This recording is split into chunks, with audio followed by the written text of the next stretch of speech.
Dans cette vidéo, du coup, on va regarder la super variable post et les sessions. Voilà. J'ai fait une toute petite page en HTML, un index PHP, un doctype, le truc le plus simple avec un H1, un formulaire qui va vers traitement.php que je vais créer en suivant, la méthode. Du coup, on va plus utiliser la méthode get, mais je vais vous montrer la méthode post. Ça change pas grand chose, hein, vous allez voir. J'ai un champ texte et j'ai un bouton validé avec le submit. Donc quand je vais remplir le champ texte et que j'appuierai sur envoyer, j'envoie les données du champ texte. On va mettre name égale, ça c'est obligé. Texte. J'envoie ces données là vers la page traitement.php. Je la crée de suite.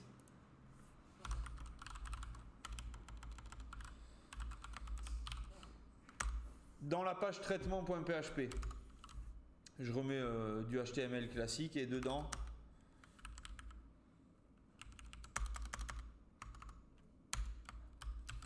je vais faire un écho de $post texte. Le name égal que j'ai dans le champ texte du formulaire. Donc je vais voir est-ce que ça marche. Bon, si je vais sur traitement.php, forcément il va me dire que le $post texte est inconnu. J'y vais, hop, traitement.php,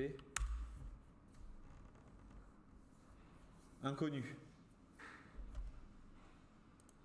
Donc je vais remplir ici, voici mon texte, et quand j'appuie sur envoyer, j'ai du coup ici le champ texte name égale texte avec un E qui est envoyé vers traitement.php avec la méthode post, ce qui me permet d'aller récupérer ici $post crochet le name égal du champ.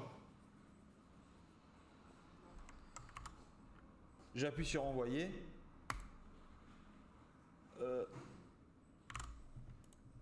Pourquoi il n'a pas voulu? Il y a un truc que j'ai pas sauvegardé.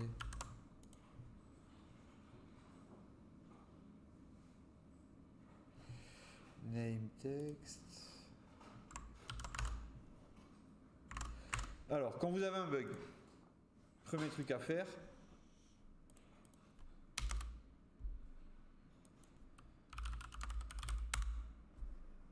voilà.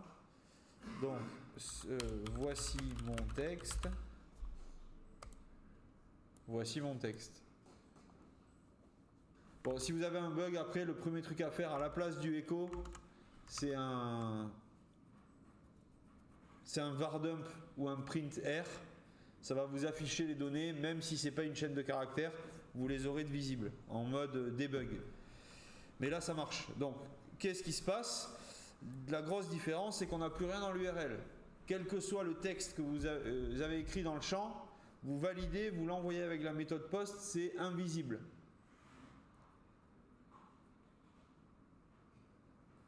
Après, c'est invisible, mais les données ne sont pas sauvegardées.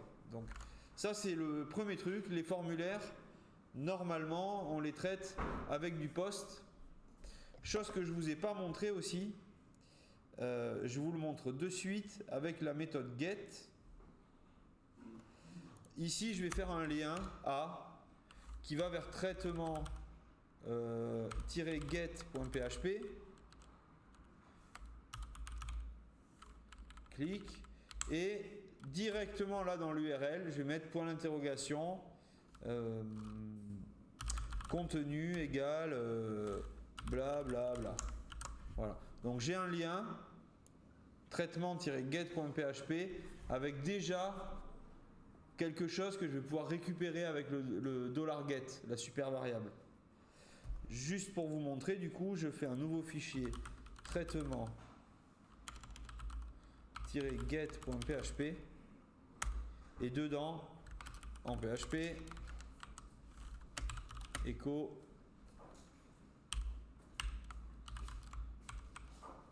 contenu. Bonjour, je vais me former. Bonjour.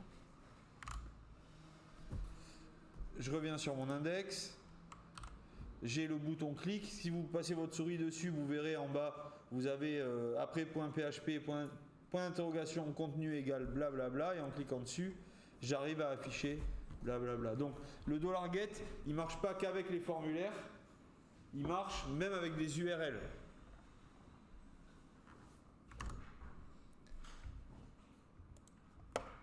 Revenons là-dessus.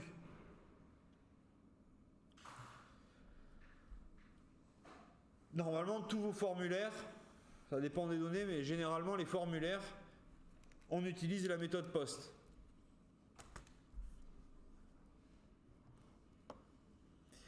Et on va pouvoir, alors il y a différents moyens, mais là on va voir le principe de la session. On va pouvoir aller récupérer et enregistrer dans le navigateur des données. Ça sera invisible sur la page, et on va pouvoir stocker des données que le serveur va pouvoir récupérer après. Il y a une connexion qui se fait entre votre navigateur à un instant T et le serveur, exactement comme les cookies sur un site, où une fois que vous êtes connecté, vous n'avez pas besoin de rentrer votre mot de passe, tout est enregistré, le serveur et le navigateur arrivent à communiquer ensemble, et ils arrivent à se refiler les infos sans que vous ayez quoi que ce soit à faire.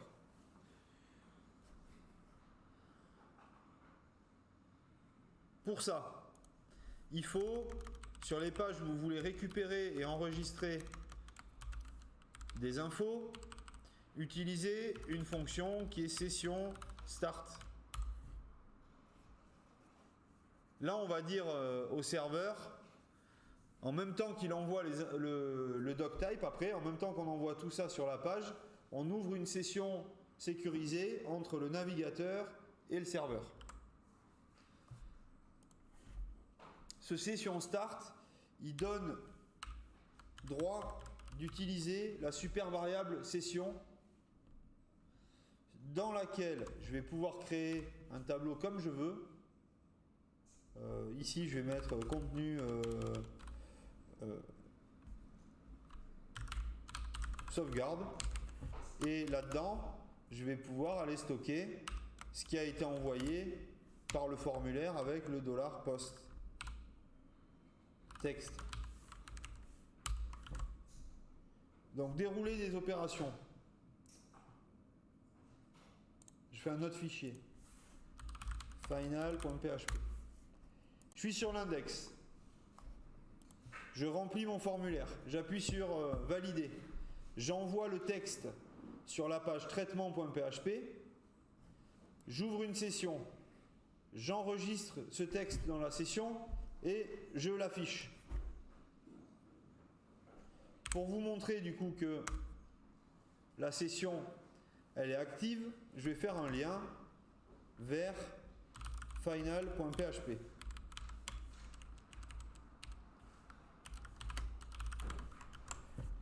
Dans la page finale, elle est là. Je remets mon doctype. Je vais juste avoir besoin maintenant sur toutes les pages du site d'utiliser session start. Ça, c'est sur toutes les pages. Pour avoir accès à la super variable session. Et donc, dans le body, une fois que j'ai mis session start, je peux aller faire un écho de session, crochet, on ne rappelle plus, sauvegarde.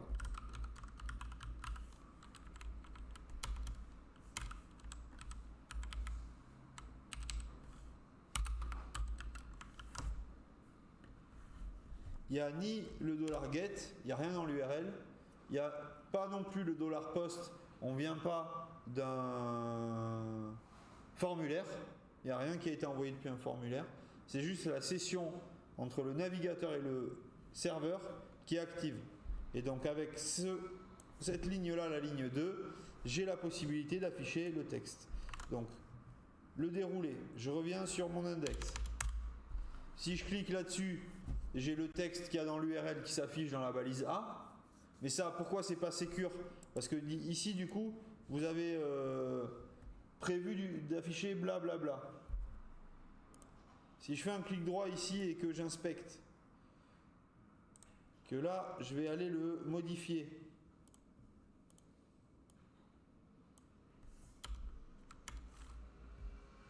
Contenu, hack. Quand je vais cliquer sur le lien dans l'URL, j'envoie contenu égal contenu hack. Et donc ici, j'ai plus votre texte que vous aviez prévu. Ça, c'est super facile à craquer. C'est juste modifier un lien. Alors si sur votre lien, vous l'avez prévu en HTML et que le contenu, en fait, c'est éditer, hop, contenu égal,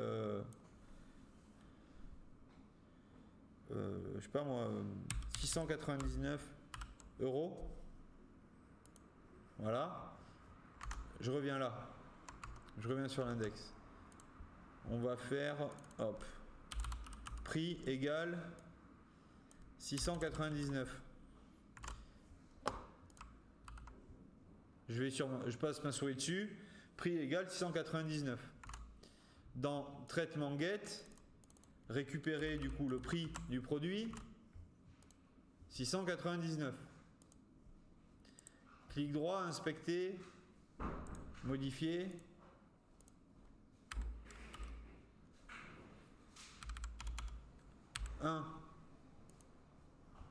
Je clique 1. Bon là je l'affiche, hein, c'est pas très grave. Mais si vous aviez prévu de récupérer le $get pour faire le calcul du panier du client et lui envoyer sa facture, vous allez vite les vendre, hein, vos produits. Mais vous n'allez pas les vendre à 699 €, vous allez les vendre à 1 €, quoi. Donc problème. Donc ça c'est non secure. Je vous montrerai aussi avec les cookies comment on peut faire pour en JS aller les lire et les modifier. Pour les cookies, c'est non secure, pareil. Je reviens sur la page index. Ici, voici mon texte sauvegardé. Ou encore plus simple, save me. Je clique sur envoyer. En cliquant sur envoyer, j'envoie vers traitement.php. Donc dans traitement.php, je vais ouvrir la session. Je vais enregistrer save me dans la session et je vais l'afficher. Quand je vais cliquer sur le lien page finale, j'envoie aucune information. Pourtant, le fait d'avoir ici session start et d'avoir créé session crochet sauvegarde me permet, en ayant session start ici d'ouvert, d'aller l'afficher direct puisque c'est enregistré dans la session et normalement dans le body on devrait avoir marqué save me. Je fais le test, j'envoie, save me s'affiche bien ici, je vais sur la page finale, save me s'affiche. Maintenant je reviens sur l'index.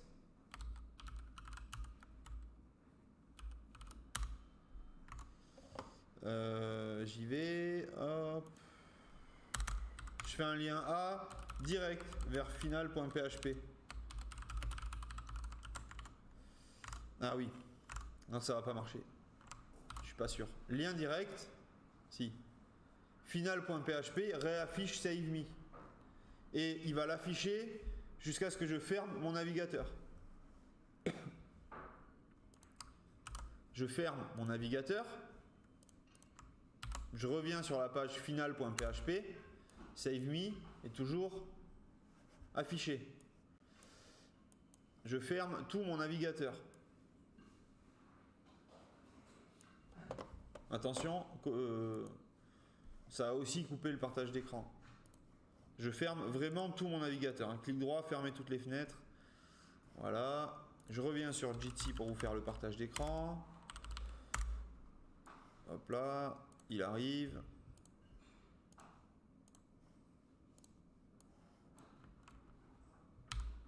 Je vais sur la page final.php. Erreur. Parce que j'ai fermé mon navigateur. Navigateur fermé, on a coupé la connexion entre le serveur et votre navigateur web. mais en allant sur l'index, ici, save me again, envoyer, il s'affiche, page finale, il s'affiche, et là, tant que mon navigateur est ouvert, on fera le test tout à l'heure. Vérifie-moi à 16 h. Là, j'ai écrasé, donc c'est normal qu'il s'affiche. Sur la page finale, je l'ai écrasé, c'est normal qu'il s'affiche. Et on verra à 16 h si en faisant un F5, j'ai toujours save me again, vérifie-moi à 16 h. Tant que j'ai pas fermé mes navigateurs, je l'aurai d'afficher.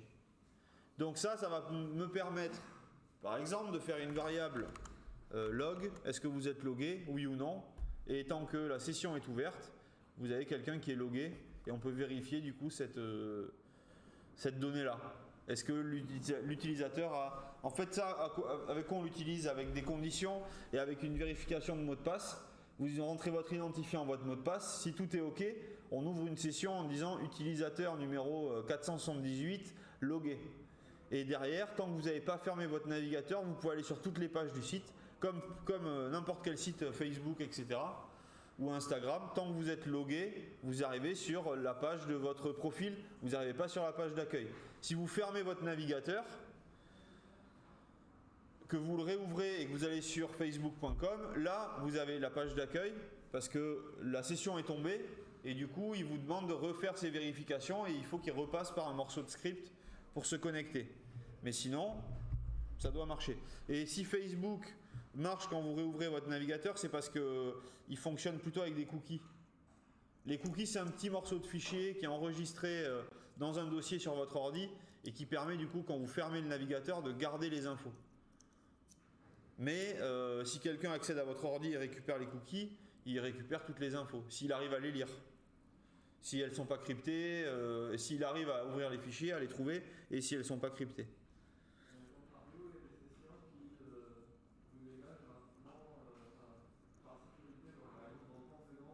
Ouais. Ce qu'on pourrait faire, c'est dans l'index ici, dans le formulaire, faire un input avec une date ou date time.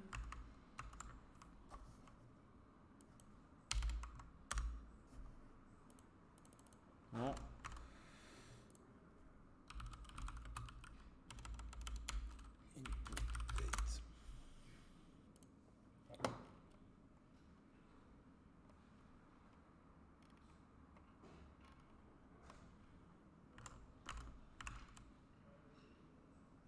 Bon, on va faire ça. Voilà, donc là je récupère une date. Obligatoirement, il me faut ça, n'oubliez pas, le name égale date. Dans traitement.php, je vais enregistrer dans la session la date indiquée. Et dans final.php, je peux aller la récupérer et la comparer à la date d'aujourd'hui, par exemple. Et dire si la date est inférieure à... Après, il faut faire un petit algo pour aller voir la date, mais si par exemple la date, si la connexion elle date de plus de 2 jours, on utilise du coup une autre fonction. Je vais le faire ici. Donc là, on fait un lien A qui va vers disconnect.php. Se déconnecter. C'est le principe des boutons pour se déconnecter. Je crée le fichier disconnect.php et là-dedans, je vais utiliser la fonction session destroy et je vais détruire la session. Donc toutes les infos dedans, elles vont être perdues. Ce qu'il faut faire après ça, parce que sinon la page va être complètement vide, c'est rediriger header avec location index.php. Ou alors encore mieux, vers traitement get.php point d'interrogation. Ah ouais, on avait mis prix. Hop, on va modifier ça. On va mettre data dans index. Ici, on va mettre data. Ça, c'est bon. Et donc ici, je vais vers traitement-get.php, data égale déconnecté. Ça va l'afficher. Je vais sur ma page. Je clique sur le bouton se déconnecter. Je vais aller, mais très rapidement, sur cette page, disconnect.php. Je vais détruire la session et rediriger le navigateur vers traitement-get.php. Vu qu'on a data égale déconnecté, je vais afficher déconnecté. Puisque j'arrive sur cette page. J'y vais, déconnecté. Et là, par contre, maintenant, si je reviens sur final, j'ai plus le vérifie-moi à 16h. J'ai une erreur. Ah non.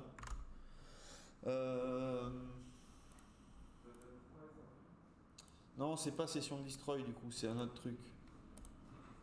Je vais vous le retrouver.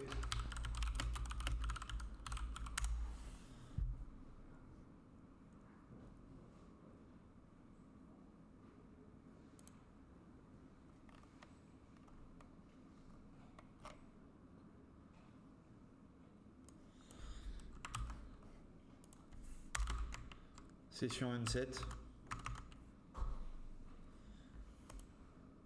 Déconnecté. Final. .php. Non plus.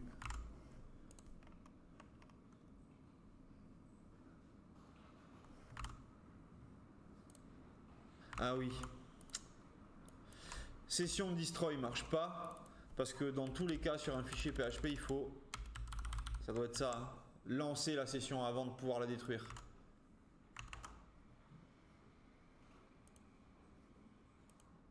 Déconnecter, et là si je vais sur final, voilà, là j'ai une erreur parce que du coup le $session sauvegarde n'existe plus. J'ai démarré en fait le session start, ça démarre la gestion des sessions. Donc c'est pour ça que si vous mettez juste session destroy marchera pas, il faut déjà dire au serveur qu'en allant sur disconnect.php, il a la gestion des sessions à gérer aussi. Pas que du PHP, il doit gérer les sessions et on lui demande de l'effacer après. Là, en gros, c'est demande au serveur prépare-toi à gérer des sessions. Et là, supprime la session. Cette session, elle est propre à votre ordi. Si on mettait les fichiers en ligne sur un serveur, on peut être 20 à se connecter, 20 à rentrer des messages différents. On aura tous des messages différents. Ceux qui vont cliquer sur déconnecter auront plus l'info, mais ceux qui n'ont pas cliqué sur déconnecter auront quand même l'info. Il y aura 20 liaisons différentes, bien identifiées entre le serveur et chacun de vos navigateurs.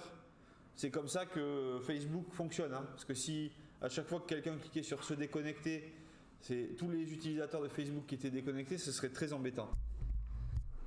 Vous vous apprêtez à envoyer un message et entre-temps, dans les 2 dernières secondes, il y a quelqu'un en France qui a cliqué sur se déconnecter, raté. Vous êtes obligé de tout refaire. Ok, ça je vous le sauvegarde aussi. Du coup, sur ce petit exercice-là, il n'y a pas besoin de SQL. Mais en allant plus loin, qu'est-ce qu'on va faire?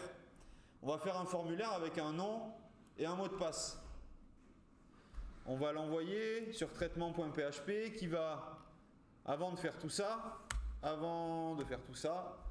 il va se connecter au serveur SQL. Il va dans la base de données des utilisateurs vérifier est-ce que l'utilisateur Thomas existe bien. Si il existe bien, il va aller récupérer le mot de passe. Il va comparer le mot de passe dans la base de données au mot de passe que vous avez écrit. Si c'est les mêmes, il va ouvrir la session et l'enregistrer. Et à partir de là, on va faire un if else. Si la session existe, je charge les infos de la page avec le profil, le nom, etc. Si la session n'existe pas, je charge la page d'accueil. Donc dès que vous avez une erreur sur le mot de passe ou sur l'identifiant, on repasse sur le index.php. Dès que vous avez rentré les bonnes infos, vous pouvez aller visiter le site ou les pages membres ou autres. Tout ça avec en plus la partie sécurité où il faut crypter les mots de passe, il faut être sûr qu'il n'y a pas de faille de sécurité qui nous permettent d'entrer par un biais ou accéder à un autre fichier, quoi. C'est pour ça qu'on n'utilise pas get, parce que vu que c'est dans l'URL, une fois que quelqu'un trouve la méthode, il va pouvoir la modifier et